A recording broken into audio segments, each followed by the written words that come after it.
ముంబై అలాగే గుజరాత్ జట్ల మధ్య జరిగిన మ్యాచ్‌లో ముంబై జట్టు అనూహ్యంగా బౌన్స్ బ్యాక్ అయింది.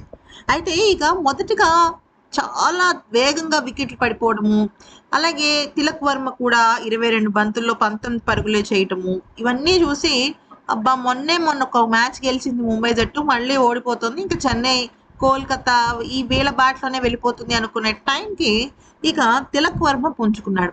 ఒకటి కాదసలు ఆల్మోస్ట్ ఒక 14, 15 బంతుల్లోనే తను సెంచరీ మార్క్‌కి వెళ్ళిపోతాడు అన్న కాన్ఫిడెన్స్ ఇచ్చాడు. అయితే దీనిపైన జట్టు ఫ్రాంచైజీ కో ఓనర్ అయిన నీతా అంబానీ స్పందిస్తూ చాలా ఆనందాన్ని వ్యక్తం చేయటమే కాకుండా, ఈసారి కప్పు కొట్టేది మేమే అన్న ఒక గట్టి నమ్మకాన్ని తను చూపించింది. అయితే తను ఇంతకీ ఏమందంటే, ఈరోజు మ్యాచ్‌ని బట్టి చూసినట్టయితే మళ్ళీ మా ముంబై జట్టుకు పూర్వ వైభవం వచ్చిందని మేము గట్టిగా విశ్వసిస్తున్నాం.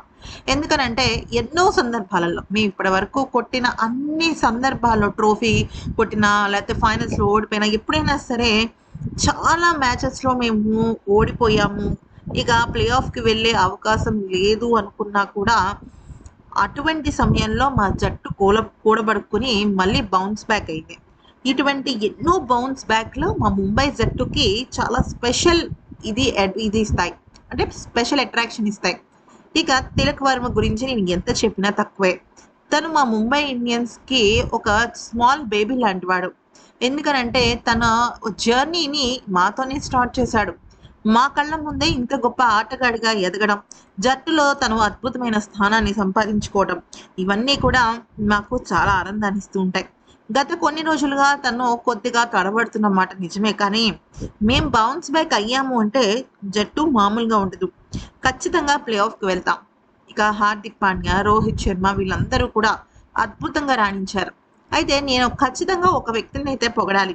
అతనే అశ్వని కుమార్. తను ఎంత అద్భుతంగా బౌలింగ్ చేశాడంటే, గతంలో కూడా తను ఎన్నో సందర్భాలలో బౌలింగ్‌తో ఆటను మలుపు తిప్పాడు. ఇప్పుడు అంతకన్నా గొప్పగా ఆడుతున్నాడు.